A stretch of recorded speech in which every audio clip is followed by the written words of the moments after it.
that one.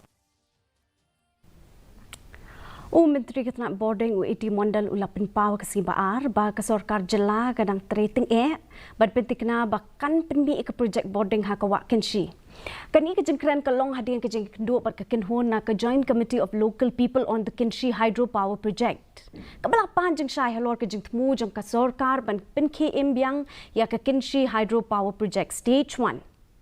Menteri ula banjur ba ke Sorkar kadang yai ne ke projek penmi Bording ha Kynshi, ba kadang persang ban wat ye kilat kelenti ban Shim ti bat sedang ya ke projek. Uba Zandi Mirthong Secretary ke Joint Committee of Local People on the Kynshi Hydropower Project.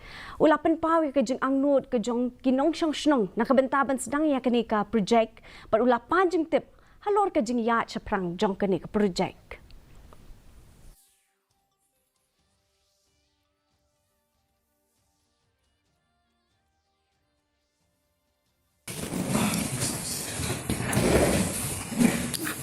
Nagalian juni ratawa pa yakni project day pan stan koi biang sin nang makan long jing toy nak menta pai pa so katong katang ke jing ale se ke celah i barpoi nama ku magi menta ke celah mikna ji katon ke jing kedu boarding ke besar kai dalam pointan madu penai Oktober senek tete hadu mai April kumdu dan nagalian juni la cepat Sorkar bekerja balik kloy ke badai planik menta.